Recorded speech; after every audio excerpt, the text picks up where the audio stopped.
আজ রাতে মিডল ইস্টের সিচুয়েশনটা একটু বেশি টেন্স হয়ে উঠেছে। একদিকে ইরান থেকে মিসাইল স্ট্রাইক হচ্ছে, অন্যদিকে আবার হেজবুল্লাহ গ্রুপের অ্যাটাক,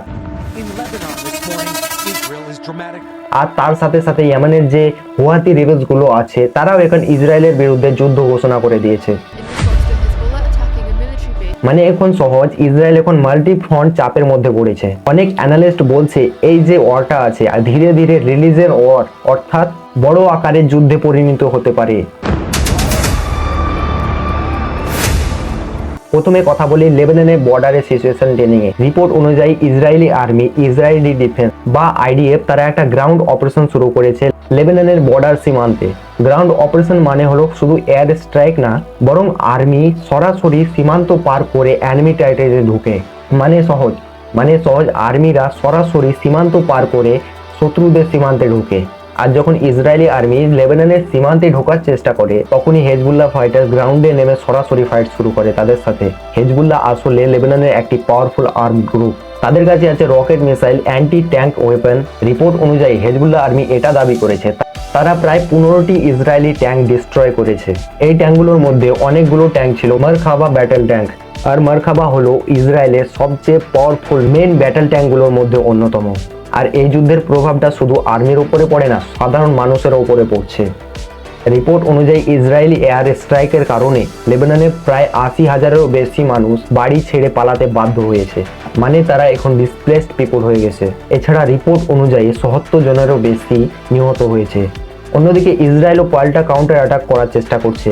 রিপোর্ট অনুযায়ী তো ইসরায়েল আর ইরান তারা কিছু স্ট্র্যাটেজিক টার্গেটে এয়ার স্ট্রাইক ও মিসাইল স্ট্রাইক করছে।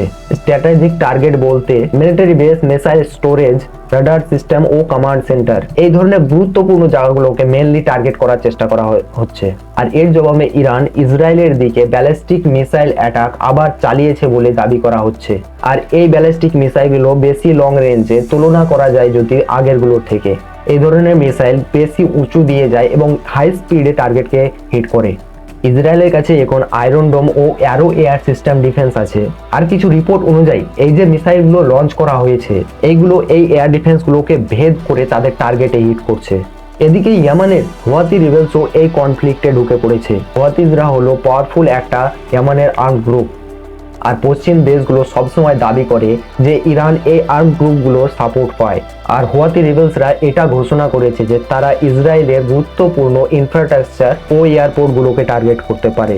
মানে এখন ইসরায়েল একসাথে মাল্টি ডিস্ট্রাকশনের থ্রেট ফেস করছে। আর আরেকটি গুরুত্বপূর্ণ বিষয় হলো ইরান এখন আন্ডারগ্রাউন্ড মিসাইল লঞ্চ সিস্টেম ব্যবহার করছে। মানে ইরান এখন মিসাইল লঞ্চ সাইটগুলো মাটির নিচে তৈরি করার চেষ্টা করছে। এই আন্ডারগ্রাউন্ড বেসগুলো এমন ভাবে বানানো যায় যাতে স্যাটেলাইট বা এয়ার স্ট্রাইক দিয়ে সহজে ধ্বংস না করা যায়।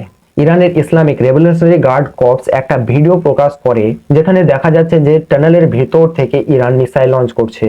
আর এটা এনিমি ও শত্রুদের জন্য ডিটেক্ট করা অনেক কঠিন।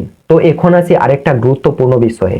ইরান যদি এভাবে স্ট্রেট অফ হরমুজটাকে বন্ধ করে রাখে, ওয়ার্ল্ড ইকোনমিতে এর কারণে তো অনেক ইম্প্যাক্ট পড়েছে।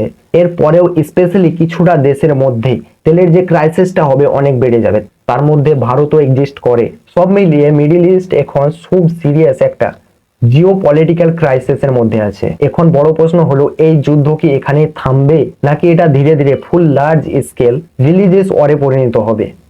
সিচুয়েশন অনুযায়ী তোমাদের মতামতটা নিশ্চয় কমেন্টের মধ্যে জানাবে। পরিস্থিতি এখন প্রতি ঘন্টায় বদলাচ্ছে। Missile strike, oil market crash, ceasefire talks সবকিছু এখন রিয়েল টাইমের মধ্যে ইভলভ করছে। আর এই কনফ্লিক্ট কোথায় গিয়ে শেষ হবে কেউ জানে না। তাই মিডল ইস্টের ক্রাইসিসের প্রতিটি ভেরিফাইড আপডেট, স্ট্র্যাটেজিক ব্রেকডাউন ও ডিপ অ্যানালাইজ পেতে চ্যানেলটাকে এখনই সাবস্ক্রাইব করে রাখুন, কারণ নেক্সট আপডেট আসছে খুব তাড়াতাড়ি।